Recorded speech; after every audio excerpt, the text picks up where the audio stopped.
बाहर की आग तो बुझ गई, अंदर तो आग है। देखते देखते सारे घड़े पक गए, लाल हो गए घड़े। आवाज भी आनी अब बंद हो गई। सबको कंफर्म था कि गए, बिल्ली के बच्चे मर गए। पर इसे उम्मीद थी, इसे विश्वास था कि मेरे भगवान जरूर रक्षा करेंगे। जब आग बुझी तो जल्दी जल्दी सारे घड़े निकाले निकाले निकाले। किस घड़े पर है वो बच्चे, किस घड़े पर? सारे घड़े पक चुके थे। जैसे ही एक घड़े पर हाथ गया कुम्हारिन का, देखा कि वो घड़ा पूरा लाल था। पर जब उसके अंदर झांक करके देखा तो बिल्ली के छोटे छोटे बच्चे टुकुर टुकुर देख रहे थे, खेल रहे थे। घड़ा पक चुका था पर बिल्ली के बच्चे ज्यों की त्यों बिल्कुल उसी हाल में थे, आनंदमय थे। अब इसने धन्यवाद दिया, हे प्रभु आपका धन्यवाद। भक्त की भक्ति जब सच्ची हो तो भगवान अपने भक्त की हर बात पर कायम रहते हैं, हर बात के लिए तत्पर रहते हैं कि मेरा भक्त कुछ कहे और मैं दौड़ पड़ूं उसकी आज्ञा का पालन करने के लिए। इस दृश्य को प्रहलाद जी देख रहे थे।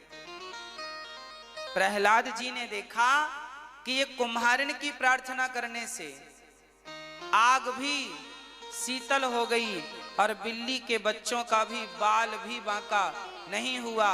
तब से प्रहलाद जी का विश्वास इतना बढ़ा कि अब वो समझ गए कि वो भगवान जो आग को शीतल कर सकते हैं, उनमें सब कुछ करने की ताकत है, क्यों ना उनकी शरण ग्रहण की जाए। और उस दिन से प्रहलाद जी बस नारायण नारायण जपने लगे, विश्वास के साथ जपने लगे।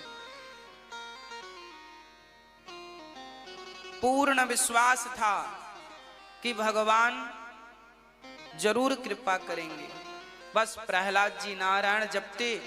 एक दिन हिरण्यकश्यपु ने देखा, क्यों ये किसका नाम जप रहे हो? पिताजी ये भगवान का नाम, आप भी जपो आपका कल्याण होगा। अच्छा मुझे ज्ञान देता है?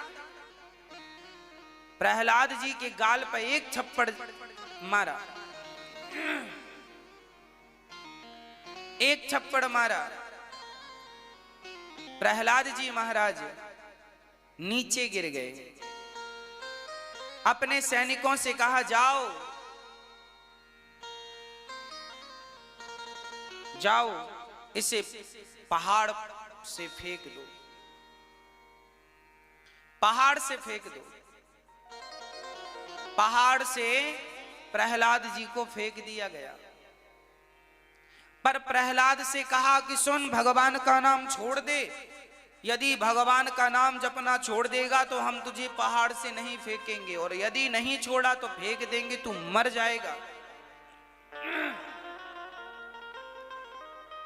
यदि अपनी जान बचाना चाहता है, अपनी रक्षा करना चाहता है, तो निश्चित मान ये भगवान का भजन छोड़ दे। भगवान का भजन छोड़ दे। परंतु प्रहलाद जी कहते हैं कि हमें पहाड़ से फेंकना हो तो पहाड़ से फेंक दो, हिमालय की चोटी से फेंकना है तो चोटी से फेंक दो, हम भगवान का नाम लेना नहीं बंद करेंगे। फेंक दिया सैनिकों ने हिरण्यकश्यपु के। और प्रहलाद जी उस अवस्थाल में भी नारायण नारायण नारायण जप रहे थे। और जब नारायण का नाम जपा तो प्रहलाद जी को पहाड़ से तो फेंका गया, पर बाल भी बांका इसलिए नहीं हुआ क्योंकि जब भक्त को विश्वास होता है ना कि मेरा भगवान मेरी रक्षा करेगा, तो भगवान उस विश्वास को तोड़ते नहीं है। प्रकट होकर भगवान ने अपनी गोद में थाम लिया, प्रहलाद को उतार कर नीचे रखा और प्रहलाद जी फिर अपने घर चले गए। हिरण्यकश्यपु ने कहा, क्यों रे, तू मरा नहीं? प्रहलाद ने कहा, पिताजी जिस भगवान ने मां के गर्भ में मरने नहीं दिया, ये बताओ कि माँ के गर्भ में रक्षा किसने की थी, हमारी और आपकी? वहां तो हम उल्टा लटके थे, छोटी सी जगह में, पांव ऊपर सिर नीचे, इतने से गर्भ में उल्टा लटके थे। ऐसे सिकुड़ करके 9 महीने हमने गुजारे हैं। वो भगवान माँ के गर्भ में मरने नहीं दिया, तो वो रखवाला बने तो क्या यहां संसार में मरने देगा? उसके भरोसे रहने वाला घनघोर जंगल में भी नहीं मर सकता। पिताजी, हिरण्यकश्यप ने सैनिकों को बुलाया, क्यों रे इसे फेंका नहीं था क्या? सैनिकों ने कहा महाराज बड़ी ऊंचाई से फेंका, मरा ही नहीं। एक काम करो, इसे सांपों से डसवाओ। जहरीले सांप लेकर आए और प्रहलाद जी को एक कमरे में बंद करके सांपों को छोड़ दिया।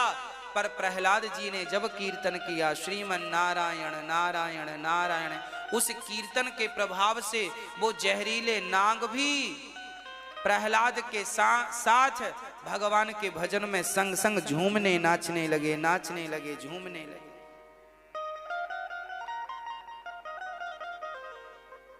सर्पों में भी इतनी बुद्धि कहां कि वो भगवान के भक्त को डस सके, और डसा भी तो भगवान की आज्ञा के बिना जहर काम थोड़ी करता।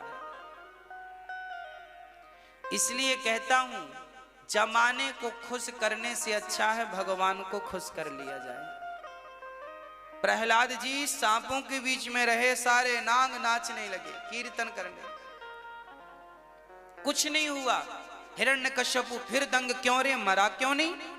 सर्पों के बीच में बोले पिताजी वो सांप तो मेरे दोस्त बन गए, मेरे संग कीर्तन करते हैं, आप भी कर लो कीर्तन मेरे संग। हिरण्यकश्यप ने सैनिकों को आदेश दिया, से काल कोठरी में बंद कर दो, और जब तक मर ना जाए इसे ना पानी दो ना भोजन दो। बंद कर दिया, तालों के बीच में रखा, ना पीने को पानी दिया प्रहलाद को, ना खाने को रोटी दिया। पूरा दिन निकल गया, 2 दिन 3 दिन 4 दिन 5 दिन 15 दिन, 1 महीना बीत गया। 1 महीना बाद हिरण्यकश्यप ने खुलवाया, अब तो मर गया होगा। दरवाजा खोल कर देखा तो उस काल कोठरी में एक दिव्य प्रकाश था, प्रहलाद की भक्ति का वो प्रकाश पूरे कमरे को प्रकाशित कर रखा था। हिरण्यकश्यप ने कहा, क्यों रे तू मरा नहीं? प्रहलाद जी ने कहा, पिताजी मुझे तो बड़ा सुख था यहाँ, खाने का पीने का सोने का, मरता कैसे? प्रहलाद जी ने, हिरण्यकश्यप ने कहा, तुझे खाना किसने दिया? प्रहलाद जी ने कहा, पिताजी मुझे खाना वही देने आता था जो मुझे माँ के पेट में खाना देता था। माँ के पेट में भी तो तुम काल कोठरी में थे, माँ का पेट काल कोठरी ही तो था। कौन तुम्हें रोटी देता था, कौन तुम्हें दूध पिलाता था, कौन तुम्हें पानी पिलाता था, फिर भी मरे क्या? प्रहलाद जी ने कहा, पिताश्री जिस परमात्मा ने माँ के पेट में भोजन दिया है, जिस परमात्मा ने माँ के पेट में मुझे पेट भरा है मेरा, वही परमात्मा इस काल कोठरी में भी मेरा पेट भरने रोज आता था, और मैं रोज उसके हाथ से खाता था। भगवान ही अपने भक्त का पालन करते हैं। तुम काल कोठरी में रहो तो क्या फर्क पड़ता है, भगवान चाहेगा तो वहीं तुम्हें देने पहुंच जाएगा। अरे दुनिया नहीं जा सकती ना काल कोठरी में, भगवान तो जा सकते हैं। भगवान ही तो गए, प्रहलाद को भोजन प्रसादी कराया और वो जीवित रहा। हिरण्यकश्यप ने अब हाथी के पांव के नीचे दबाना चाहा, बांध कर पटक दिया जमीन में, और हाथियों को लाया, हाथियों से कहा पांव रखो। महावत ने पांव रखवाया, पर वो हाथी प्रहलाद जी को उठाकर अपनी सूंड से अपने ऊपर बिठा लेते हैं, पर कोई भी हाथी उनके ऊपर पांव रखने को तैयार नहीं था। भक्ति का प्रभाव तो देखिए कि जानवर मूक प्राणी भी भक्ति के प्रभाव से बदल जाते हैं, उनका स्वभाव परिवर्तित हो जाता है। हमने को महात्मा जी के बारे में सुना और हमने उनको देखा भी है। हमने ऐसे महात्मा जी को देखा है जो जंगल में तपस्या करते थे, तो उनके जब वो कीर्तन करते थे तो एक शेर आकर के सुना करता था उनका कीर्तन। शेर बैठ जाता था जंगल में और सुनता था। मतलब भगवान की भक्ति का प्रभाव अभी लोग जानते नहीं हैं, नाम का प्रभाव जानते नहीं हैं। अरे भाई,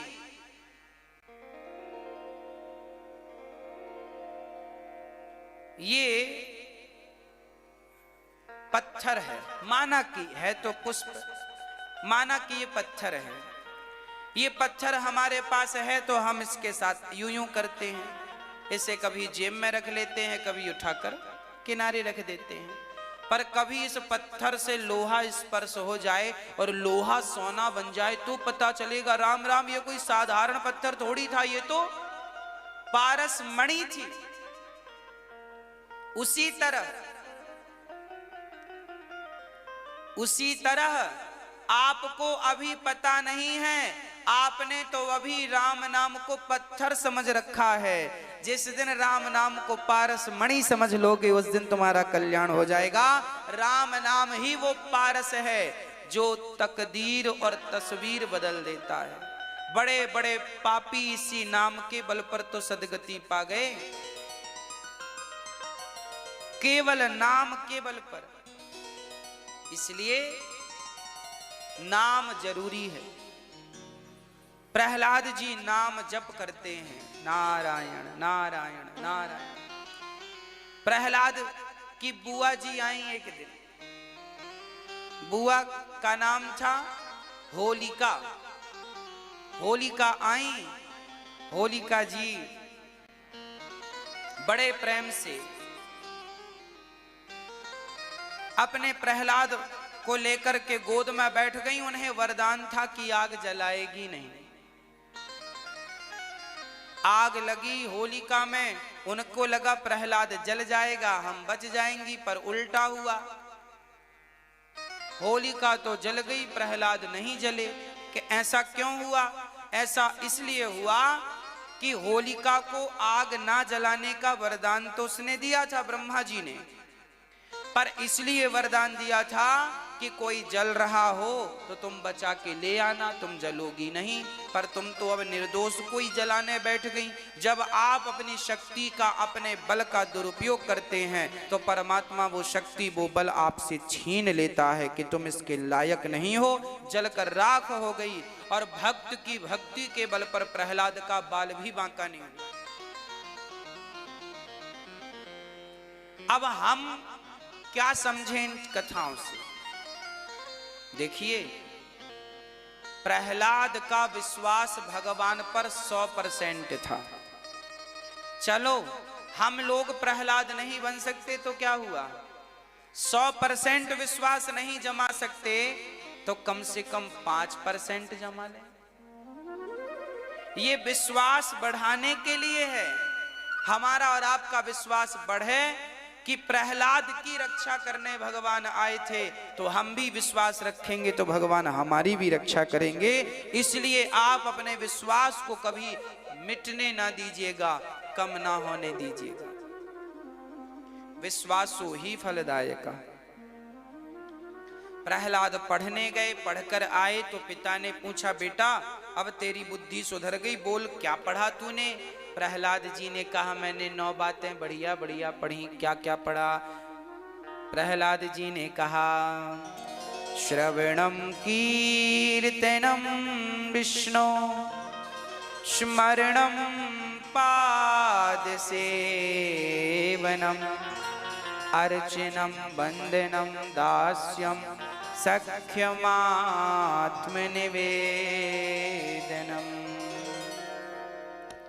भक्ति 9 प्रकार की होती है। कितने प्रकार की? पहली भक्ति है, देखिए भगवान, पहली भक्ति है कथा सुनना, श्रवणम। कितने लोग ऐसे हैं जिन्होंने कथा सुन सुन करके बिहारी जी के दर्शन का मन बनाया। कितने लोग ऐसे हैं जो कभी वृंदावन नहीं आते थे, बिहारी जी का दर्शन नहीं किया, पर कथा सुन सुन करके उनके अंदर बिहारी जी से मिलने की उत्कंठा जाग गई और उन्होंने दर्शन किया। देखिए कथा जो है भगवान से मिलाती है कि नहीं मिलाती, ये प्रमाण है इस बात का कि आपके हृदय में कथा ने ही एक उत्कंठा जगाई है। इसलिए भगवान की पहली भक्ति है कथा सुनना, क्योंकि कथा सुनेंगे तो भगवान से मिलने की उत्कंठा भी बनेगी। कथा ही नहीं सुनेंगे तो उत्कंठा कैसे जागेगी? इसलिए पहली भक्ति है कथा सुनना, श्रवणम। दूसरी भक्ति है, अच्छा कथा सुनने से भगवान के प्रति प्रेम जागता है, भक्ति जागती है और ज्ञान मिलता है और संसार के प्रति आसक्ति भी कम होती है। ये बिल्कुल प्रैक्टिकली बात है। जिन जिनने कथाएं सुनी हैं उनको बहुत लाभ मिला है कथाओं से। मैंने देखा, लोग बताते हैं आप जैसे भक्त, बड़ी कृपा है ठाकुर जी की, बिहारी जी की। आप एक बार भगवान के बनकर देखें तो सही, जो बन गए उनकी तकदीर तस्वीर बदल गई है। तो पहली भक्ति है कथा सुनना और दूसरी भक्ति है कीर्तनम। हाँ, हमारे पानीपत से भैया सुधीर जिंदल जी और मैया पूजा जी आई हैं। पिछली बार मार्च के महीने में अयोध्या में कथा थी तो आप वहां के यजमान थे। और देखिए अभी कथा सुने आपको 1 साल पूरा नहीं हुआ, आपकी कंबल की छोटी सी फैक्ट्री थी, पर कथा सुनी और हमारे मुंह से एक दिन अचानक निकल गया कि आपकी बड़ी फैक्ट्री हो। तो देखो साल भर के भीतर बहुत बड़ी फैक्ट्री ठाकुर जी ने इनको प्रदान कर दी। क्यों? केवल भगवत कृपा ने। बहुत बड़ी फैक्ट्री, पहली बहुत छोटी थी, अब उसकी कई गुना बड़ी हो गई। और ये निरंतर वृंदावन से जुड़े हैं, निरंतर कथाओं से जुड़े हैं। घर में रहते हैं तो कथा सुनते हैं और मन करता है तो तुरंत भागकर वृंदावन आ जाते हैं और फिर भगवान की शरण दर्शन दरस परस करके फिर चले जाते हैं। काम भी करते हैं और भक्ति भी करते हैं। संभव है, काम के साथ भगवान की भक्ति संभव है। करने वाला हो तो सब संभव है। काम भी ना छूटे, राम भी ना छूटे। तो कथा सुनने से सब कुछ मिलता है। श्रवणम, कथा सुनो, फिर कीर्तनम, दूसरी भक्ति है कीर्तन। जो कथा सुनते हैं उनका भाव कीर्तन करने का भी बनता, वो कीर्तन भी करते हैं। आप अपने घर में रोज आधा घंटा कीर्तन किया करो। कीर्तन करने से कलयुग का प्रभाव कभी घर में नहीं प्रवेश करता। कीर्तन करने से आपके घर में बुराइयां कभी प्रवेश नहीं करती और कीर्तन करने से आपके बच्चे सदा संस्कारी बनते हैं, सदा संस्कारी बनते हैं। कीर्तन जरूर करना चाहिए। स्मरणम, भगवान की तीसरी भक्ति है स्मरण। काम करते रहो और भगवान को याद करते रहो, यही स्मरण है। रोटी बनाते रहो और बिहारी जी को याद करते रहो, ये रोटी हम भगवान के लिए बना रही हैं। खीर बना रही हो पर भाव ये हो कि ये खीर भगवान के लिए बना रही है, तो वो खीर बनाना भी भक्ति हो गई, वो रोटी बनाना भी भक्ति हो गई। झाड़ू लगा रही हो इसलिए कि ये घर भगवान का और हम भगवान के घर झाड़ू लगा रहे हैं, तो झाड़ू लगाना भी भक्ति हो गई। बस भक्तों, जब हर काम को भगवान से जोड़ देंगे तो हर काम ही भक्ति बन जाएगा। अलग से कुछ करने की जरूरत ही नहीं है भगवान के लिए। स्मरण यही तो है। एक पत्नी काम करती जाती है और अपने पति का स्मरण करती जाती है, उसी प्रकार एक भक्त काम करता जाए और अपने भगवान को स्मरण करता जाए, यही तो भक्ति है। पाद सेवना, चौथी भक्ति है सेवा। अभी हमने थोड़ी देर पहले आपको कहा कि रेमंड कंपनी के मालिक ने अपने बेटे को 10,000 करोड़ की संपत्ति दे दी। लेकिन वो बूढ़ा पिता अपने बेटे को संपत्ति तो दे दिया पर संस्कार देना भूल गया। याद रखना मेरी मां, जितने माता पिता यहां बैठे हो कान खोलकर सुनना, बेटों को बंटवारे में संपत्ति बाद में देना, पहले उन्हें संस्कार दे देना। यदि संस्कार देने के बाद संपत्ति दोगे तो वो संपत्ति कई गुना बढ़ जाएगी, और संस्कार नहीं दिया, संपत्ति दे दी तो अच्छे खासे लोग मिट्टी में मिल जाते हैं। हाँ, राजा रंक बन जाते हैं। इसलिए बेटों को संपत्ति देने की जरूरत नहीं है, संस्कार देने की जरूरत है। एक बार मैंने पढ़ा था बचपन में कि कहीं का, किसी देश का, पता नहीं किस देश की ये घटना है, भारत की भी हो सकती है। एक पिता ने अपनी पूरी संपत्ति सरकार को दे दी। हाँ, एक बाप ने पूरी, उनकी प्रॉपर्टी कितनी थी, हजारों करोड़ की दौलत, एक बाप ने, एक पिता ने पूरी संपत्ति सरकार को दे दी। किसी ने कहा तुम्हारा बेटा है, उससे क्यों नहीं दिया? उनका एक बेटा था और बेटा भी योग्य था, लायक था, सेवा करता था, ऐसा नहीं कि दुष्ट था, गलत था। किसी ने कहा पूरी सरकार को दे दी, बेटे को क्यों नहीं दिया?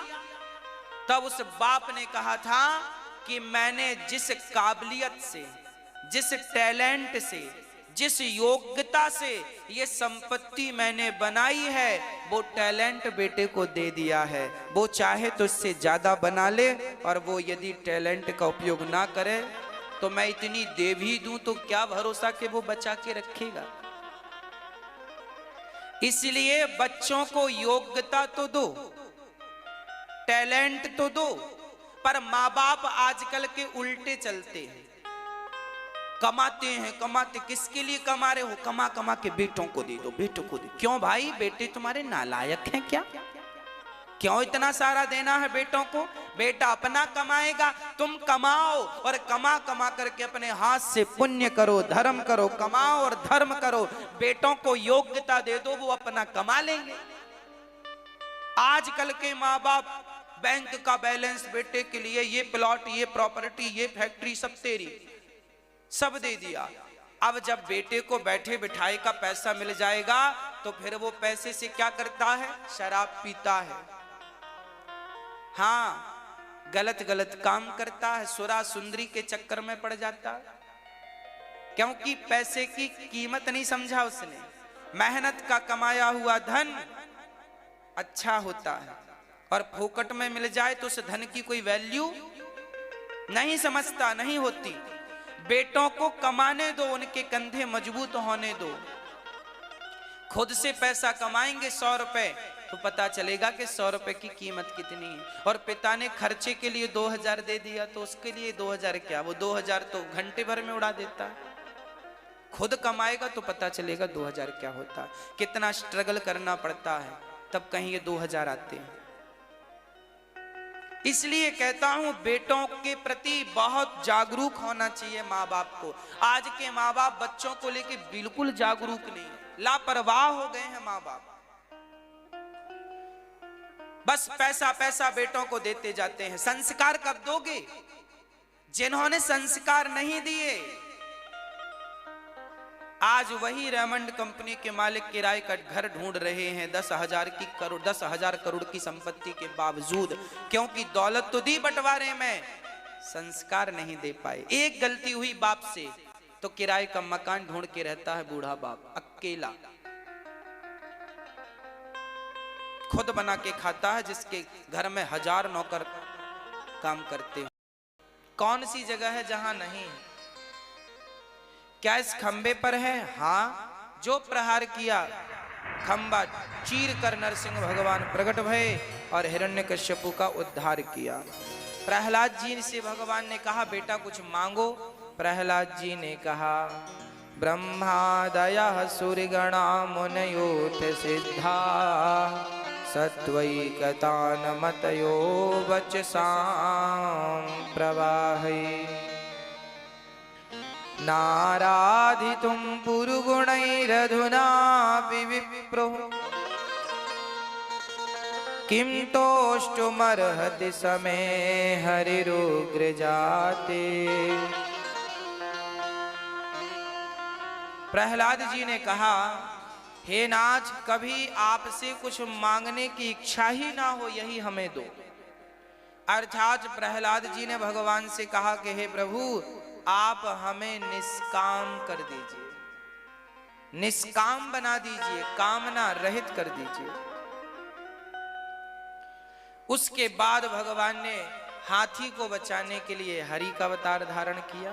हाथी का पांव मगर ने पकड़ लिया, सारे अपनों ने साथ छोड़ दिया। फिर भगवान ने सहायता की। एक बार भगवान ने समुद्र मंथन के लिए कच्छप धनवंतरी मोहिनी अवतार लिया। राजा बलि के लिए 52 अवतार लिया और 52 बनकर भगवान ने 2 पग भूमि में दुनिया नापी, तीसरा पग राजा बलि के मस्तक पे रखा और पाताल का राजा बनाया। आगामी मनवंतर में राजा बलि को भगवान इंद्र बनाएंगे, स्वर्ग का राजा। एक बार भगवान मछली बनकर आए, मत्स्य बनकर आए और हयग्रीव नाम के दैत्य का उद्धार किया। भगवान नारायण के पुत्र ब्रह्मा, ब्रह्मा के मरीचि, मरीचि के कश्यप, इन्हीं के वंश में श्री अम्बरीश हुए हैं। अम्बरीश जिन्होंने एकादशी का व्रत किया है। एकादशी का व्रत जो श्रद्धा से करता है भगवान उसके मनोरथ पूर्ण करते हैं। बस व्रत में भगवान से मिलने की उत्कंठा होनी चाहिए, बस और कुछ नहीं। एक बार भगवान इन्हीं के वंश में खटवांग, खटवांग के पुत्र दीर्घबाहु, दीर्घबाहु के पुत्र रघु, रघु के अज, अज के दशरथ, जिनके यहां राम आए। राम का जन्म हुआ दशरथ जी के आंगन में। 4 भाई राम, लक्ष्मण, भरत, शत्रुघ्न। राम सबसे बड़े हैं। राम के पिता दशरथ जी, मां कौशल्या, फिर सुमित्रा मां और कैकेयी मां भी हैं। राम जी बड़े हुए तो राम जी ने ताड़का को मारा, अहिल्या पर कृपा की, विवाह उत्सव पर गए। राम जी का जब विवाह हुआ तो शर्त थी जनक जी के यहाँ की जो धनुष तोड़ेगा उसी से सीता का विवाह होगा।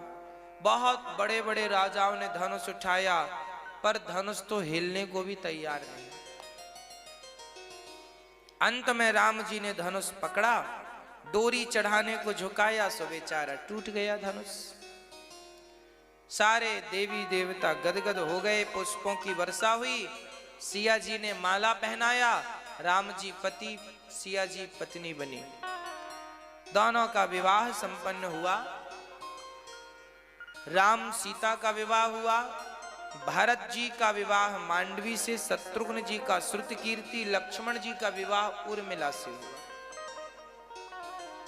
चारों भाइयों का विवाह संपन्न हुआ। जब राम जी गए, सिया जी विदा हुई तो जनक जी के पांव दशरथ जी ने पड़े, चरण छुए। जबकि हमारे यहाँ भारत में लड़की का पिता ही लड़के के पिता के पांव छूता है ना। पर आज यहाँ उल्टा दशरथ जी ने जनक के पांव छुए। जनक ने कहा हम तो लड़की के पिता हैं, आप हमारा क्यों चरण छूते हैं, हम आपके छुएंगे। दशरथ जी ने कहा लड़की का पिता बड़ा होता है, लड़के का पिता छोटा होता है। क्यों? क्योंकि लड़की का पिता देने वाला होता है, लड़के का पिता तो लेने वाला होता है, और हमेशा लेने वाले से देने वाला श्रेष्ठ होता है। इसलिए लड़की का पिता बड़ा होता है क्योंकि वो देने वाला होता। कन्यादान लड़के का पिता थोड़ी करता है, लड़की का पिता करता है। कितनी ऊंची ऊंची बातें हैं। दशरथ जी जैसे महान लोगों ने पांव छुए हैं लड़की के पिता के, और आज यहां लड़की के पिता का कोई सम्मान नहीं करता। पति ही पत्नी को गाली देता रहता, तेरा बाप ऐसा, तेरा बाप ऐसा। कितना बुरा लगता होगा बेचारी उस पत्नी को जब बाप को उसके आप ताने मारते होंगे। सम्मान करना सीखिए। सम्मान देने से सम्मान बढ़ता है, आदर देने से आदर बढ़ता है। दशरथ जी गए, सिया जी विदा होके गई। राम को राजा बनाने का सपना था दशरथ जी का बहुत पुराना। कैकेयी बार बार कहा करती थी कि आप बुढ़ापे में राजा बने हो, राम को राजा कब बनाओगे। कैकेयी टोका करती थी कि राम को राजा क्यों नहीं बना रहे हो। दशरथ जी बोले मौका आएगा तो बनाएंगे। आज जब दशरथ जी ने राम को राजा बनाने की घोषणा की तो दशरथ जी सोचे कि कैकेयी को कोई सूचना मत देना, क्योंकि उसे मैं सूचना दूंगा। क्योंकि सबसे ज्यादा खुशी यदि किसी को होगी राम राजा बनने की तो कैकेयी को। दशरथ जी से विचार से गए, पर दशरथ जी के पहुंचने के पहले तो मंथरा ही पहुंच गई और उसने तो आग लगा दी कि महीनों से तैयारी चल रही है और आपको तो देखो बताया भी नहीं, अब तो नौकरानी बनना, सेवा करना।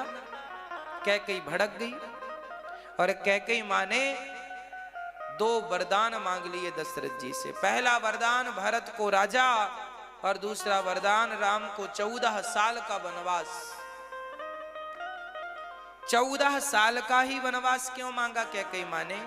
क्योंकि उस दिन से रावण की आयु केवल 14 साल ही बाकी थी, इसलिए 14 साल। जिस दिन राम जी वनवास गए उस दिन से रावण की आयु केवल 14 साल शेष रह गई थी। राम जी शहर से निकल पड़े, घर से निकले। कल तक मखमल के गद्दों में सोते थे, आज जमीन में सो रहे। कोई फर्क नहीं। जीवन ऐसा ही हो, मखमल के गद्दे मिले तो ज्यादा पागल मत हो जाओ, और घास फूस के बिस्तर मिले तो रोने मत लग जाओ। भगवान जैसे में रखे वैसे में रहने की आदत बनाओ।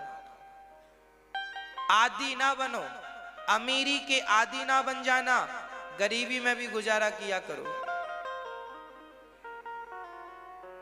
कभी कभी भूखा भी रहा करो।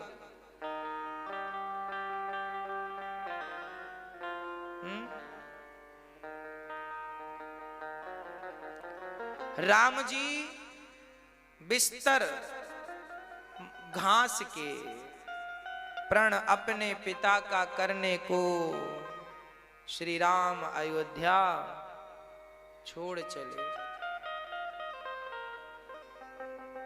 है ना?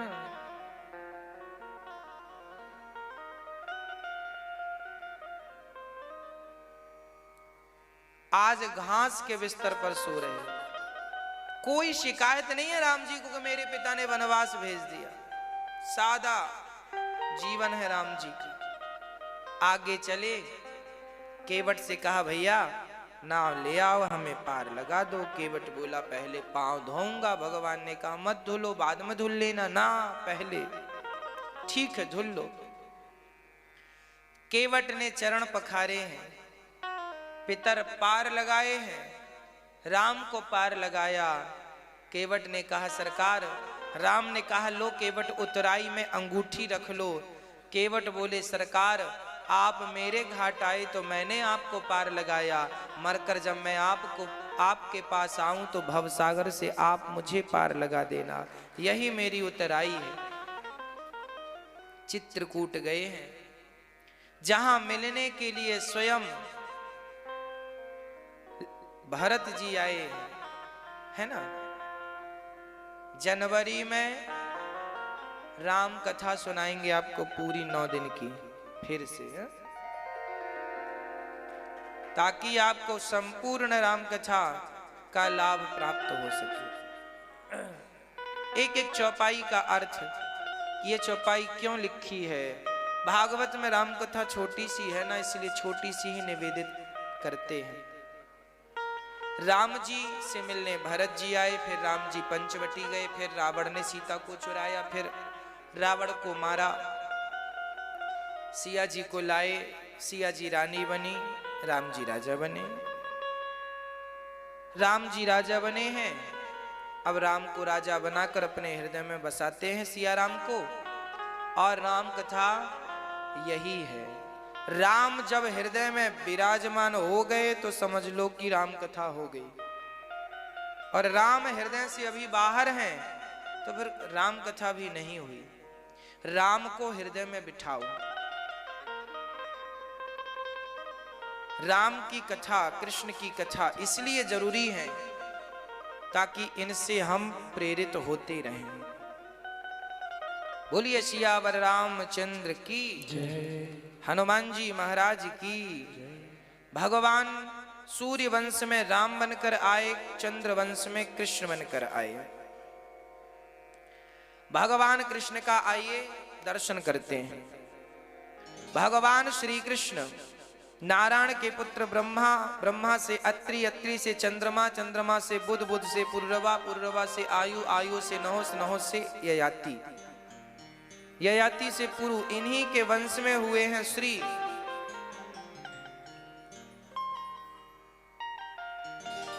वसुदेव जी। वसुदेव जी का विवाह हुआ है माता देवकी से। सूर पुत्र हुए हैं वसुदेव जी। सूरसेन इनके पिता हैं और सूरसेन के पुत्र हैं श्री वसुदेव जी। वसुदेव जी की 5 बहनें थीं। प्रथा, श्रुतदेवा, श्रुतकीर्ति, श्रुतश्रवा, राजाधि। सबसे बड़ी बेटी प्रथा का दान कर दिया था सूरसेन ने कुंती भोज को, तो उसी प्रथा का दान कर दिया था, तो वही कन्या आगे चलकर कुंती कहलाई। कृष्ण की सगी बुआ है कुंती। कुंती भोज से सूरसेन की दोस्ती थी। वसुदेव जी का विवाह हुआ देवकी से। देवकी को विदा करने कंस जा रहा था। आकाशवाणी हो गई, जिसकी विदाई कर रहा उसका 8वां गर्भ तेरा काल बनेगा। तलवार निकाल लिया। वसुदेव जी ने कहा मैं तुझे दूंगा बेटा। जेल में बंद कर दिया। पहला बच्चा हुआ, मार दिया कंस ने। दूसरा, तीसरा, चौथा, 5वां, 6ठा, 7वें गर्भ में बलराम जी आए। भगवान ने देवकी के गर्भ से रोहिणी के गर्भ में बलराम जी को ट्रांसफर कर दिया। मेडिकल साइंस जो आज कर पाया, यही हमारे भगवान ने हजारों साल पहले कर दिया, गर्भ ट्रांसफर।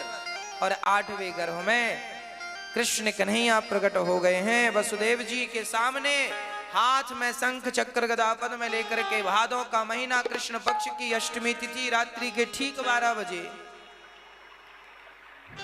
निशीथे तमोद्भूते जायमाने जनार्दने देवक्यां देवरूपिण्यां विष्णु सर्वगुहाशया। देवी देवता स्तुति करने लगे। सत्यव्रतम सत्यपरम त्रिसत्यम सत्यस्य योनिं निहितं च सत्ये सत्यस्य सत्यमृत सत्यनेत्रं सत्यात्मिकं त्वां शरणं प्रपन्ना। भगवान को लेकर वसुदेव जी चल पड़े। भगवान ने कहा हमें लेकर यहाँ से गोकुल छोड़कर आओ। वसुदेव जी ने कहा पाँव में बेड़ियां हैं। भगवान ने कहा लेकर चलो, अपने आप खुल जाएंगी। और जब लेकर चले तो अपने आप पाँव की बेड़ियां खुल गईं। शेषनाग भगवान छाता बन गए। और श्री कृष्ण भगवान को लेकर चले। यमुना का जल बढ़ने लगा तो भगवान ने चरण नीचे गिरा दिए।